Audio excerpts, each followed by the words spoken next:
Go. Hello! So, today we are here to discuss the D&D portion of how things are going to work for battle arrangements. So, I have you as a DM who will help manage the chaos and be able to help with the dice rolling and understanding of how things will go. We have the time span of from 7 p.m. to 10 p.m. to be able to run this, and I want to make sure that in discussion of what we want our players to experience, if you have any thoughts or any questions that you want to add, we will discuss them in our chat after this. But this video is tailored so that you have an idea of what we want to make sure our players understand and what our players have, and how to move forward. So take your experience that you have of D&D and any thoughts you want to share, say out loud and write them at the same time. So first things first, we're going to try to have our players already have, and it's going to be a little bit different. We're going to have our players our bag, which will have their dice. These dice are going to cover all the 7 standard ones that we need, and they are already going to have their character sheets filled out up to we roll for like stats. That way somebody can't just roll for stats and be at max. However, if somebody is using a character from a previous game, that is okay too. It'll be like obnoxiously obvious that somebody has maxed out their stats if like everything is set at like infinite or anything like that. So we expect our people to at least have the character sheets filled out. And we will have paper copies available. We will also have, if somebody wants to use their phone, the D&D and Beyond app has it to where you can put your character list, so we can have that available as well. There is a book that we're kind of mirroring. I do have to throw a shout out to our sponsor. So this lovely dice set was brought to you by my fabulous Serenity, who got me these beautiful dice that go here in my knife set. I have learned though that when you go to certain places, be careful, because when the security guard asks you like, hey, if you have any weapons, and be like, oh no, I'm not packing anything, and then they look in your bag and they're like, sir, what's that? And I'm like, oh no, you don't understand. Like I literally have to carry this everywhere I go, because you never know when somebody is going to come at you. And he's like, sir, I'm gonna need you to open that. And I'm like, I can't do that. And then he was like, open it. And I looked and I'm like, you sure? And I was like, okay, so, and he was like, oh, you nerd. And I'm like, yeah. So, okay. So that being said, there's a book that we're mirroring called Roll and Play. It's a great guide that gives you instructions on like days to D20s, D16s, D18s, D8s, and be able to add more flair to the game. I'm also going to be printing out pages, because as a DM, it's important for you to know what technically things you have in your arsenal. So, as I was mentioning, we kind of have, this is going to be a crash course for D&D for a lot of people coming into the game, so that they're able to have a character, be able to participate in a battle, and have that battle end with a reward within 3 hours. From what I'm told, campaigns usually last a lot longer than that, but this is going to be more of like a quick session. I want people to be able to drop in and be able to play. So, a couple of basics, and I have a list. But, a couple of basics. First and last name going to be the player. The player is going to have behavior and traits. These are also determined in the book as well by having them roll a d20. So, like, for example, if we are going to where a player is designing themselves, we have like character motives, we have like appearance and features, like details, stuff like that. So essentially this list will help flesh out the characters, but also the world. The world will have certain things depending on what world that person chooses. So, like, for example, as a player, you get your first name, your last name, your behavior and traits, your appearances and features, and your motives, whether you're an adventurer or a villain, because you get to choose, your job, personality, performance, attraction, things like that. Like those little basics. We will be able to help that person be able to determine if they have not already.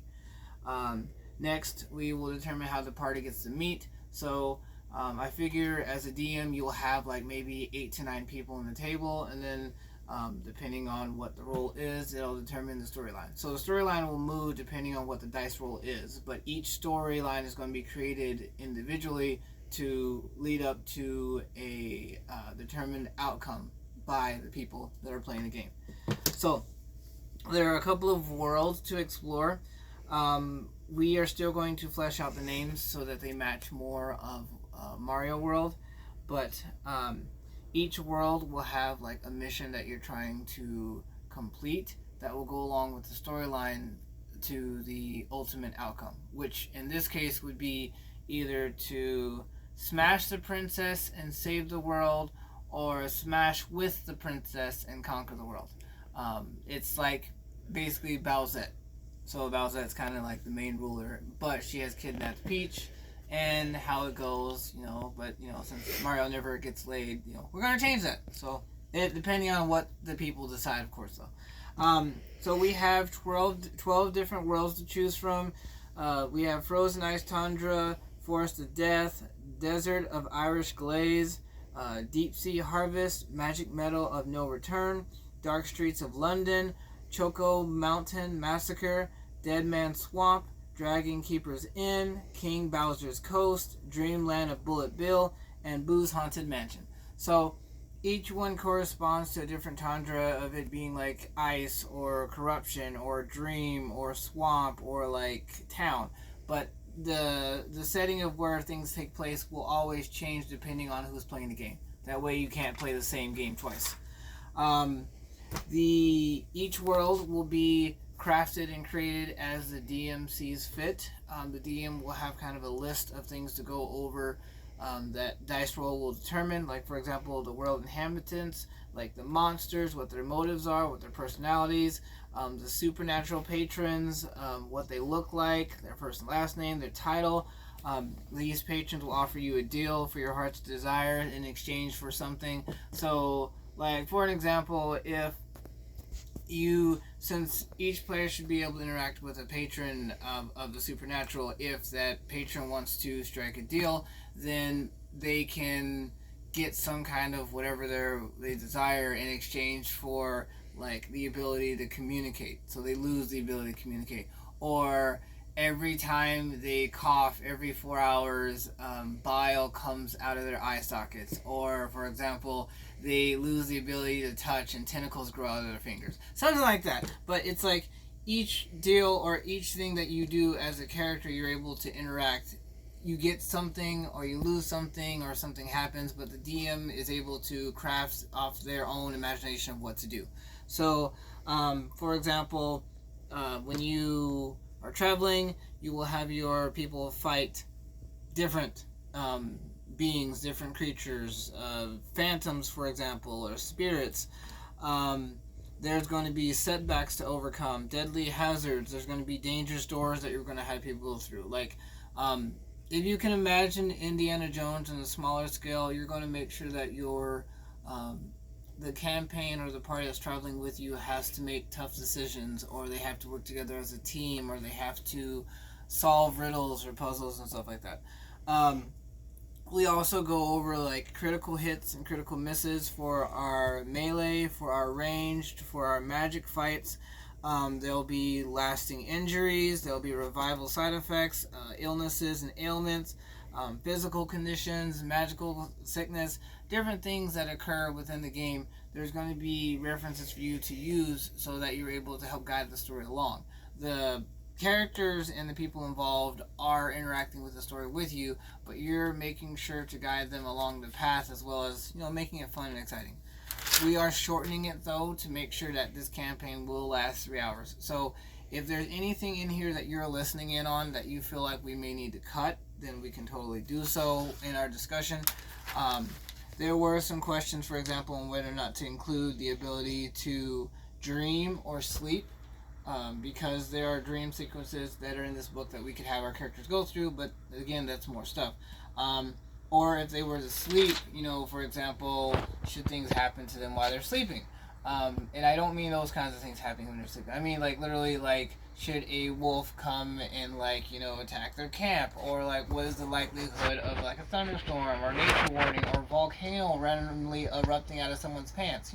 Those kind of things you just keeps you up at night wondering what the hell's going to happen. So we can include that. We can't. Depends on what you want to do. So there's also going to be deadly diseases, viruses and plagues, enchanted infections, divine blessings that characters will come across that they will get, miraculous curses that they probably don't want, but will make them entertaining and make them have anyway, just for fun. Items and rewards, so like enchanted weaponry, splendid armor. We'll also have magical items. So at the DM's discretion, whether or not to award these items to players or whether they find them is up to them. So the DM can include them as they see fit, depending on if the party is being kind to the DM or what have you. But as a player should be able to expect to encounter things that will help their path be a lot easier. The battles will definitely be fight worthy. There will be smaller bosses and bigger bosses. I'd say like more smaller bosses than bigger bosses, because our biggest boss we want to be Belzed for sure. So these magical items are not just going to be regular. We're not going to just like have it be flat out boring like a cardboard cutout sword that you just like flick at somebody and then hope it does damage.